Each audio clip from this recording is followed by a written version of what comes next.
So I have 4 pounds of chicken drumsticks here right now. You can cut up a whole chicken, you know, you can do as much as you want, but you want to go ahead and season them up, and you're going to brown them on all sides. And I've just seasoned mine plainly with salt, pepper, garlic powder, and a little bit of paprika. I've also had them in the refrigerator uncovered on the rack with a little bit of baking powder on them. It kind of tends to give it a crispier crust. I normally do that anyway. For these purposes, it's going to be stewed, so we're going to see how that turns out. But anyway, yep, there we go. Those are our chicken drumsticks, and like I said, we have about 4 pounds. Let me take you over here, and I have my 4 tablespoons of butter and probably 3 tablespoons of vegetable oil in here heating up.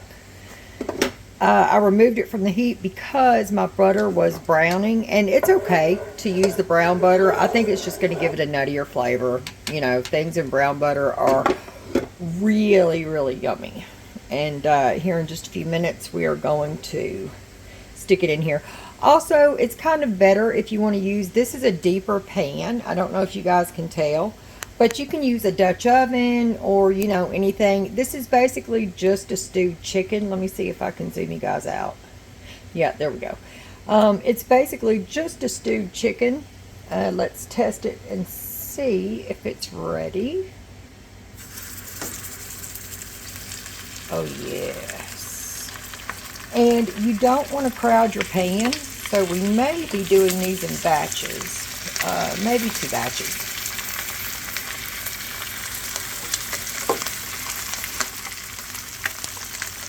It already smells so good in here. Like, really good in here. And we'll put 1 more in the middle. Yeah, we're going to have to do that in batches. And you don't want to cook it all the way. You just want to brown it on all sides. And then we're going to remove it from our pot. And we'll go from there. So I will see you guys in just a little bit. And there you have it. That is our 4 pounds of chicken drumsticks. You do not want to cook them all of the way. You just want to get some color on them. Which is what I did. You can also feel free to remove the skin prior to cooking it. I left it on because some of my family members actually like it, and it's easy enough for me to remove when I go to eat it, you know. So that's it, that's done, and we're going to be stewing these for about 2 hours later, so don't worry, it will get cooked through all of the way, I promise you. Over here I have 3/4 cup of vegetable oil in here, and to that we're going to be making our roux. So I'm going to be adding 3/4 cup of flour. You can use any kind, you can use all-purpose, but because I had it right here at hand, I am going to be using self-rising. And I know you don't want to be using a wire whisk on non-stick cookware, but I do not have a silicone whisk. So we're making our roux. Let me go ahead and get this whisked up because I'm doing this with one hand and you guys are shaking all over the place. So I'll be right back, you guys. Hold on 1 second. Once you have it beautifully smooth, you take the obligatory paddle here, your flat wooden spoon that everybody from Louisiana owns, and you just kind of want to stir it. You want to set your heat to a low.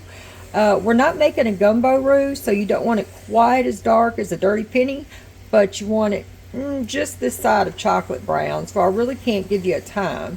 What I can do, oh, that is so pretty and it smells so good, is I can come back and I can let you know how long mine took.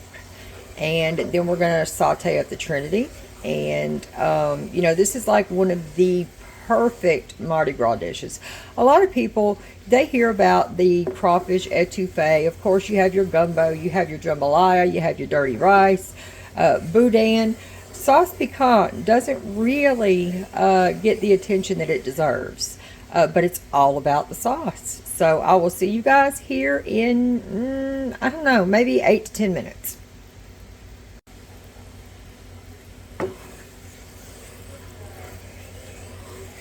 And there we go, y'all. That is our final roux.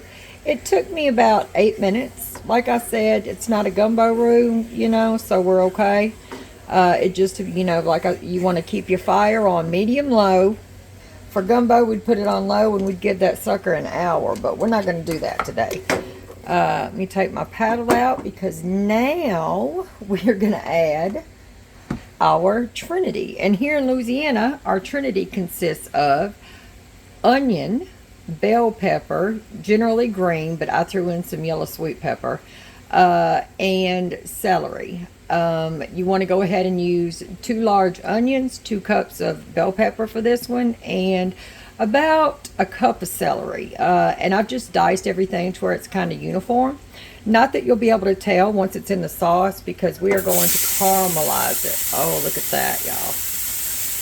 Oh, yes. We are going to caramelize that, and it is going to be amazing. So, with your heat on, still medium-low, and you know what? I think I'm actually going to turn it down even lower because this is going to take us a little bit. We are just going to take this down, and we're going to get them nice and soft. And when we come back, oh, yep, you can see I had a little piece of red pepper I threw in there too. But when we come back, we're going to add the Pope, and I will show you how we do that. So I will see y'all here in another few minutes. Y'all, I cannot even begin to tell you how amazing this house smells. I mean, you can smell all those spices from the chicken. It was just the salt, pepper, the garlic, and the paprika on there. And here we got our celery, bell pepper, onions, and our roux. And it's just amazing. We ain't even got to our spice blend yet, have we? Now, when your onions are translucent, that means when you can't see them anymore. Pretty much. Now, remember, your celery and your bell pepper are still going to cook down when you stew it. But when your onions are translucent, you want to add about 3 tablespoons of garlic. We call that the Pope. And you just want to cook that long enough. We're going to add our chicken broth and such. And so this mixture is going to loosen up in a second. I don't want you to think it's going to stay that way. It's going to be a beautiful sauce. But you just want to stir in your garlic until it becomes fragrant and aromatic. We don't want to burn it. You know, the key is just low and slow. And once you get it done, it's just simmering time. So it's really not a hard dish, but it is so good. So, so good.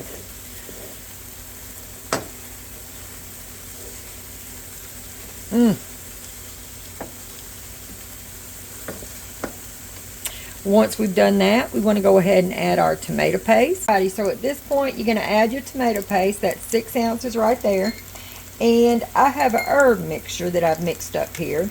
I will list it in the description box down below. It's just a Cajun or Creole seasoning. I home make my own, but you can use Tony Satchery, Slap Your Mama, Raging Cajun, anything that you want. But you want to add half of that, roughly half of that,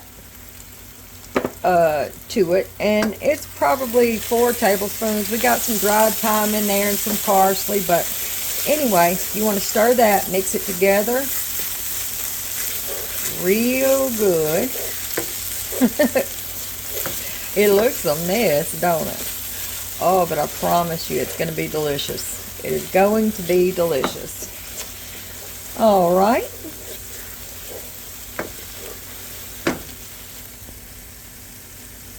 All right, y'all, now check this out. Once you've got that good and incorporated, you're going to want to add 1 cup of white wine, a dry white wine. I didn't have any, so I substituted. And what this is a half a cup of white wine vinegar and half a cup of water. You just mix it up very well. It's a pretty good substitution. Or you could just add broth, chicken broth, vegetable broth, whatever you like. But we're going to want to add it to it. And that's definitely going to loosen that up. Oh, yes. I promise y'all, you can't mess it up. It's not messed up. I know she was a little ugly right there, but the smell, and she is going to taste wonderful. We're going to let this simmer for about 2 minutes. Once you brought your mixture to this point, you can add a 28-ounce can of whole tomatoes that you've crushed yourself, or diced tomatoes. My husband, he has kind of a texture thing. I'm going to go ahead and put in a 28-ounce can of tomato puree. I may end up adding some diced tomatoes because, you know, me and my father, he's here too, we like those diced tomatoes. So I may end up adding a small can of those. If I do, I'll tell you and let you know. But you just want to get that incorporated in there. Oh my goodness, y'all. This is amazing. Amazing. It smells so good. You're also going to want to go ahead and throw in the rest of that seasoning spice. And it's going to sound weird, but we got 3 tablespoons of sugar right there. Ooh, you can hear it. She's mad. There we go. Go ahead and stir that up real good, real nice. And we are going to add 2 tablespoons of Worcestershire sauce. Worcestershire sauce. I just call it the sauce. All right, we got that in there. Oh my goodness, my husband came in and he was like, that smells so good. I said, oh yes, yes it does. And it's going to taste even better than it smells. There we go. Just get that incorporated very, very well. And now I've got roughly 4 cups of chicken broth that we're going to go ahead and add to it right now. Oh, look at her. That means I need to turn this down. It's a little too hot. There we go, y'all. We got our 4 cups of chicken broth. I could have used my home can, but I'm saving that for special occasions. Although I guess this could be one. But not everybody cans their own chicken broth. You know, you should. But I understand. There was a point in time, I didn't do a whole lot of canning either, but I did freeze it. So that was just some chicken bouillon, some of that Knorr. My father calls it Knorr. Chicken bouillon powder and water. Oh my goodness. Oh my goodness. Tell me that is not beautiful. That is a beautiful sauce. Alright. We're going to go ahead and we are going to bring that back up to a simmer. And once that happens, we're going to put our chicken back in here and we're going to let it go.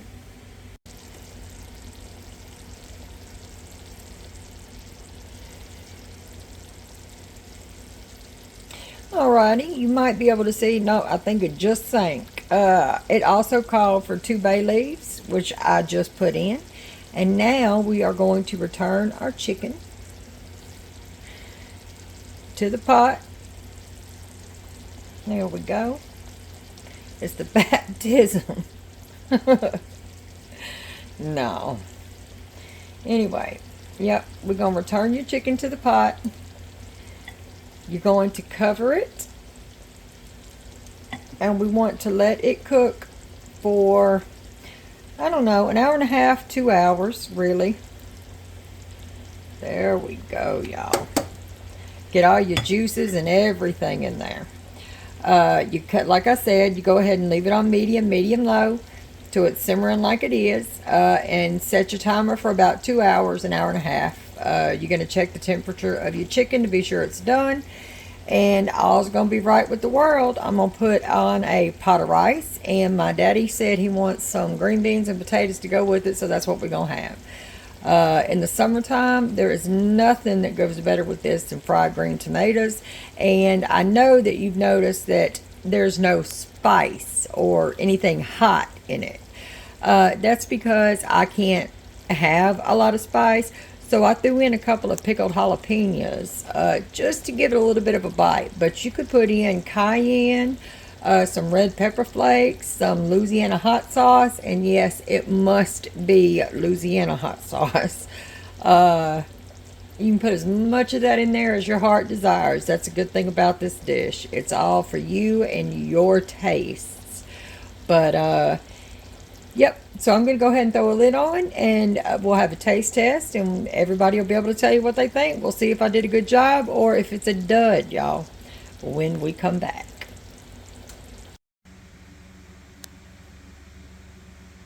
And there we have it, you guys. There is my dinner. We just have some California blend vegetables, but check that out.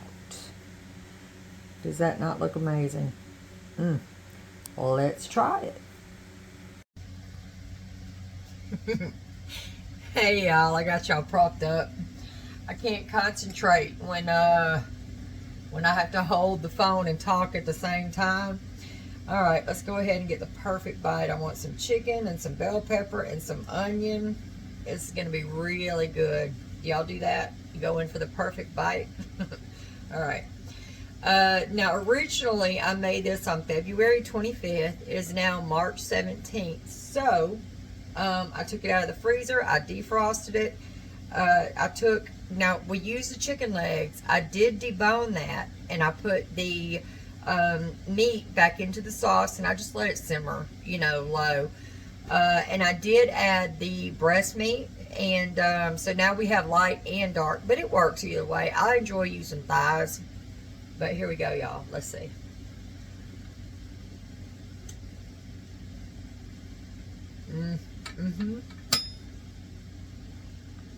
Oh my gosh, that is so good. That is so good. Everybody thinks about gumbo and stuff, but it's really good.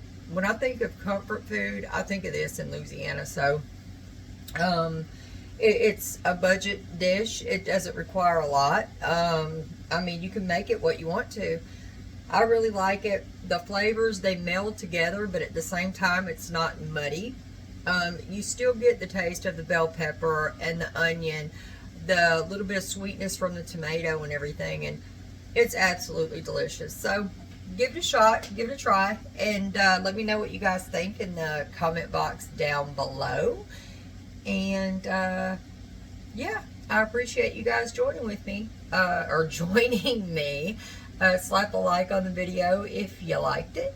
If you know somebody that will find value in it, please share it out. And if you think that I'm your cup of tea, please subscribe. I always like meeting new folks, so yeah.